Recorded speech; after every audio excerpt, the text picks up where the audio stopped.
What's up, slashes and slashettes? My name is Nightfall, and today I want to discuss something that has taken the internet by storm. That being liminal spaces.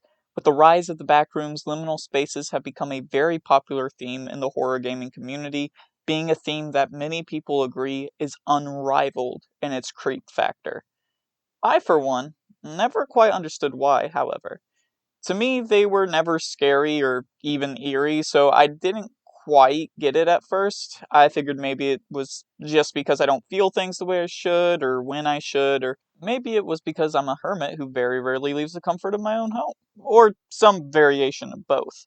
That was, however, until I started working in a mall, and while those two things probably were still factors, after working in the mall, I realized why I never found them that creepy.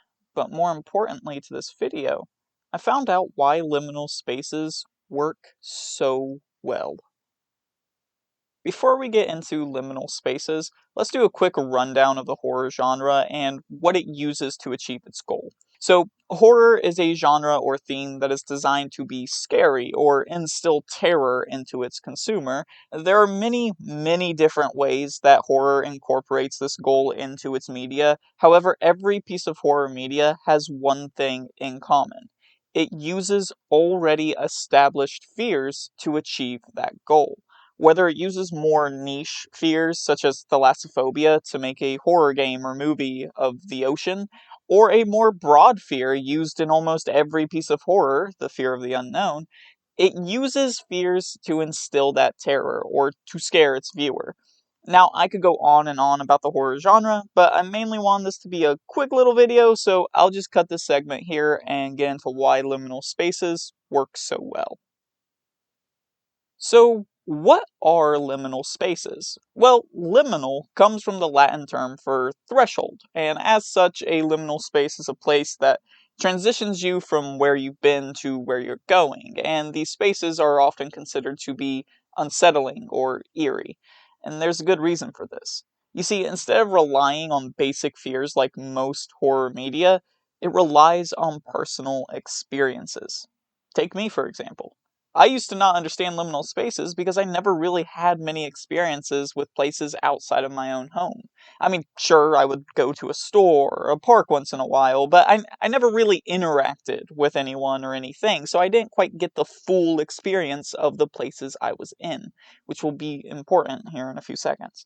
When I worked at Walmart, I was never there after close or before open, which might seem like it doesn't tie into anything at the moment, but what's important about that fact is that I also never experienced the absence of people either. So I kind of didn't experience people, but I didn't experience the absence of people either. I just kind of was there. And these things are very important to liminal spaces. For example, I was a key holder for a store in a mall, and so I was there before the mall officially opened and well after it closed. And it was here that I learned why liminal spaces work so well.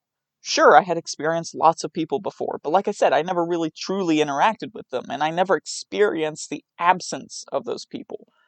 In the mall, though, I was so used to hearing the talking, the laughing, the screaming, and so used to seeing people in the mall walk in and past my store that when I was there when no customers were, it shocked me with just how eerie the mall became. It felt like a completely different place, like I had crossed a threshold into another space altogether. And that's how liminal spaces use personal experiences, why they work. Because they take familiar places or experiences, such as a store or school or a mall, and either simply just make the space empty or, in extreme cases, even distorts that space, leaving the consumer with a feeling of emptiness by removing what is familiar and, in a way, removing what makes the place feel real, transitioning them to what feels like another, more empty reality. So this was a shorter discussion video than normal, but it's something that's been on my mind for a while and something I've been wanting to share my thoughts on. Liminal spaces have become a very interesting form of horror for me, and so I wanted to make this video mainly for people who are like what I was and don't quite get the hype.